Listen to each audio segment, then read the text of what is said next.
मित्रों, जिसने गीता को नहीं जाना उसका जीवन व्यर्थ है। किंतु आज के व्यस्त जीवन में हमारे पास गीता अध्ययन का समय ही कहाँ है। आपकी इस समस्या के समाधान के लिए इस चैनल पर प्रतिदिन प्रातः 6 बजे क्रमानुसार गीता के एक श्लोक पर वीडियो लाया जाता है। केवल 5 से 10 मिनट के हमारे वीडियो को प्रतिदिन देखकर आप संपूर्ण गीता का अध्ययन पूरा कर सकते हैं। चैनल को सब्सक्राइब कीजिए और घंटी के आइकन को दबा दीजिए। हर सुबह 6 बजे वीडियो आपके लिए उपलब्ध होगा। कीजिए अपने दिन की शुरुआत भगवत गीता के श्लोक के साथ। जो श्लोक आपके पीछे छूट गए हैं उनके लिए प्लेलिस्ट का लिंक नीचे डिस्क्रिप्शन में उपलब्ध है। वहां जाकर आप पिछले वीडियो देख सकते हैं। चलिए आज के वीडियो को आरंभ करते हैं। स्वधर्ममपि चावेक्षय न विकम्पितुम अर्हसि धर्म्याथि युद्धात् श्रेयो अन्यत् क्षत्रियस्य न विद्यते। नमस्कार मित्रों, ये जो श्लोक है भगवत गीता के दूसरे अध्याय का 31वां श्लोक है, जिसे हम आज अच्छे से समझेंगे। तो आइए सबसे पहले इसके अर्थ को समझते हैं। तो जो श्लोक है वो कहता है स्वधर्ममपि चावेक्षय, अर्थात स्वधर्म ही पालन के योग्य है और न विकम्पितुम अर्हसि, अर्थात तुमको इसको करने में झिझकना नहीं है। धर्म्यात् ही युद्धात् श्रेयो, अर्थात धर्म युद्ध ही से श्रेय है। अन्यत् क्षत्रियस्य न विद्यते, अर्थात अन्य से क्षत्रिय के लिए विद्यमान नहीं है।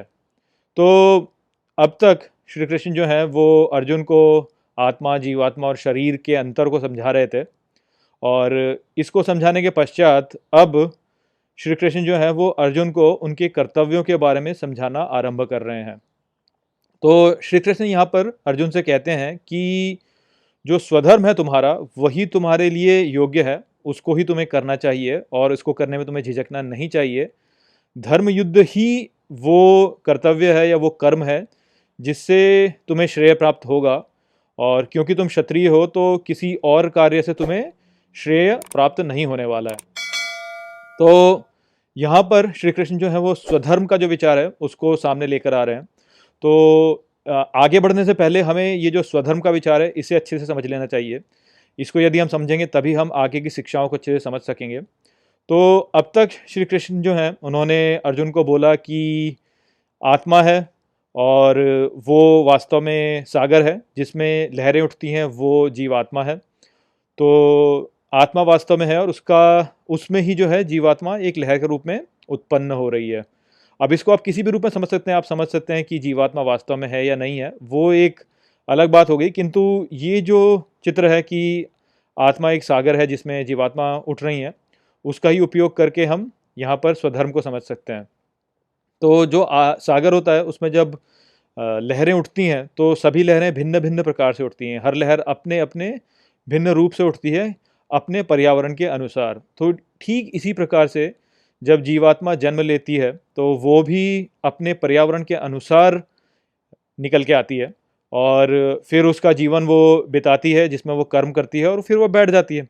अब जो अगली आत्मा उठेगी वो इस पिछली जो लहर थी, जो अगली लहर उठेगी वो इस पिछली लहर के अनुसार ही उठेगी, क्योंकि जो पिछली लहर के कर्म थे उसी के अनुसार जो पर्यावरण है उसमें परिवर्तन होता है। तो जो अगली लहर उठेगी वो वास्तव में पिछली लहर के कर्मों के आधार पर उठेगी। तो इसी को आप समझिए कि ये जो चक्र है ये वास्तव में चले जा रहा है। ऐसे ही लहरें उठती जा रही हैं, बैठती जा रही हैं, उठती जा रही हैं, बैठती जा रही हैं। अपने कर्मानुसार जो है अगली लहर उठती है, वो कर्म करती है और फिर बैठ जाती है। फिर अगली लहर जो उठती है वो पिछले कर्म के अनुसार उठती है, फिर कर्म करती है और फिर बैठ जाती है। तो इस प्रकार से अपने कर्मों के अनुसार हम अपने पर्यावरण को निर्धारित करते हैं।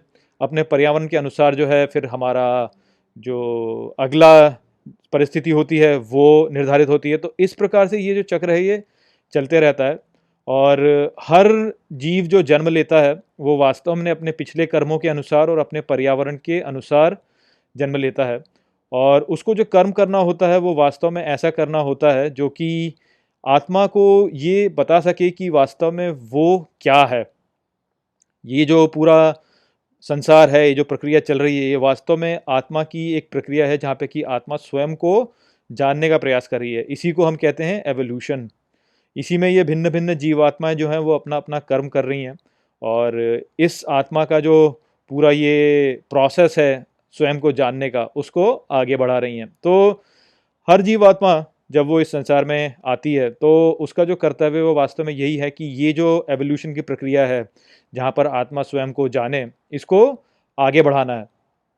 तो इसी के अनुसार वास्तव में आपका स्वधर्म निर्धारित होता है कि आप अपने जीवन में कर्म ऐसे करें कि ये जो आत्मा का एवोल्यूशन है, जो इसकी शुद्धिकरण है, जो ये अपने आप को जानने का प्रयास कर रही है, उसको आप आगे बढ़ा सकें। ये जब आप आगे बढ़ाते जाएंगे तो अंत में आत्मा स्वयं को जानेगी और वहीं पर फिर जो है एक ऐसी स्थिति आएगी जहाँ की आत्मा स्वयं को जान लेगी। वहाँ से फिर इन्वोल्यूशन की प्रक्रिया आरंभ होगी, जहाँ पर कि ये जो अज्ञान है वो फिर से बढ़ेगा और फिर इसी प्रकार से जो ये जो चक्र है ये चलता रहेगा, ज्ञान से अज्ञान, अज्ञान से ज्ञान, ज्ञान से अज्ञान, अज्ञान से ज्ञान करके, और ऐसे ही जो है ये चलता जा रहा है। तो वास्तव में जो हमारी स्थिति है वो यही है कि जीवात्मा को कार्य ऐसे करने हैं जिससे कि ज्ञान बढ़े और वही जो है हमारा स्वधर्म निर्धारित करता है।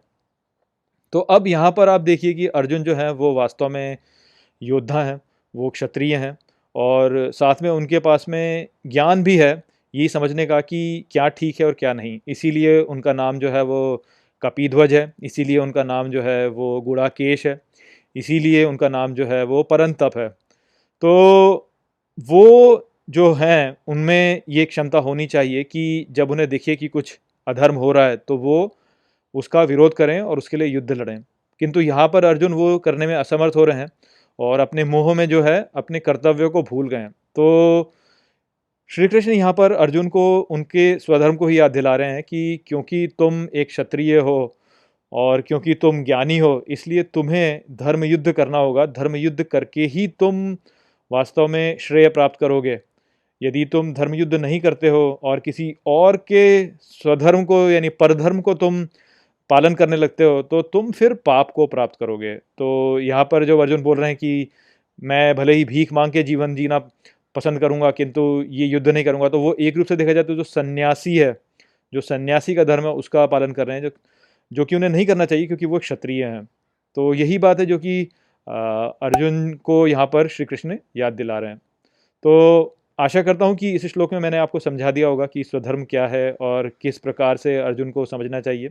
इसी के साथ इस वीडियो को मैं यहीं पे समाप्त करता हूँ। नमस्ते। वीडियो को अंत तक देखने के लिए धन्यवाद। यदि आपको ये वीडियो पसंद आया हो तो इसको अपने प्रियजनों के साथ में साझा करें और इस ज्ञान को और फैलाएं। यदि आपके पास कोई भी प्रश्न है तो मुझसे इंस्टाग्राम पर जुड़िए। वहाँ पर मैं हर शनिवार रात को एक लाइव Q&A सेशन रखता हूँ और आप मुझसे वहाँ पर अपने प्रश्न पूछ सकते हैं। जय श्री कृष्ण।